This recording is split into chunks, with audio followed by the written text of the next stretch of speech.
Hello, welcome to my channel. ఇవాల్టి తెనాలి రామకృష్ణ హాస్య కథల్లో మనము ఒక కథ చెప్పుకుందామా. అయితే పొరుగు దేశం నుంచి ఒక గుర్రాల వ్యాపారి రాజుగారికి గుర్రాలు అమ్మటానికి వస్తాడు. సరే, రాజుగారు ఆ గుర్రాలని మెచ్చుకుని నచ్చి తీసుకుంటారు. మంత్రులు కూడా చాలామంది తీసుకుంటారు. రామకృష్ణ మాత్రం తీసుకోడు.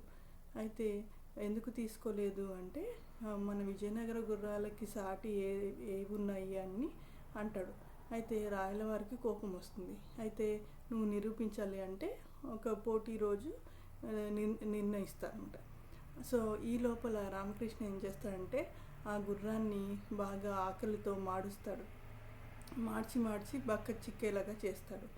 అయితే కొంచెమే గడ్డి వేస్తూ పోటీ రోజున ఏం చేస్తాడంటే, ఒక కర్రకి గడ్డి కట్టేసి దాని మూతి ముందర ఉంచి గుర్రపు స్వారీ చేస్తాడు మిగతా గుర్రాలతో పోటీగా.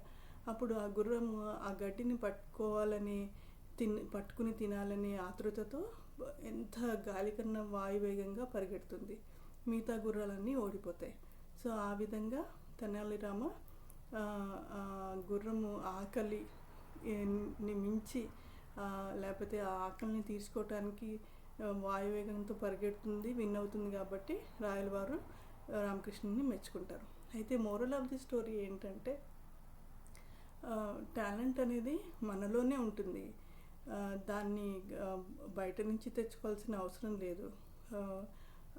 మన టాలెంట్ని మనం గుర్తించగలిగితే మనం ఎంతటి గట్టి పోటీనైనా మనము గెలవచ్చు అని ఈ స్టోరీ మోరల్ అన్నమాట.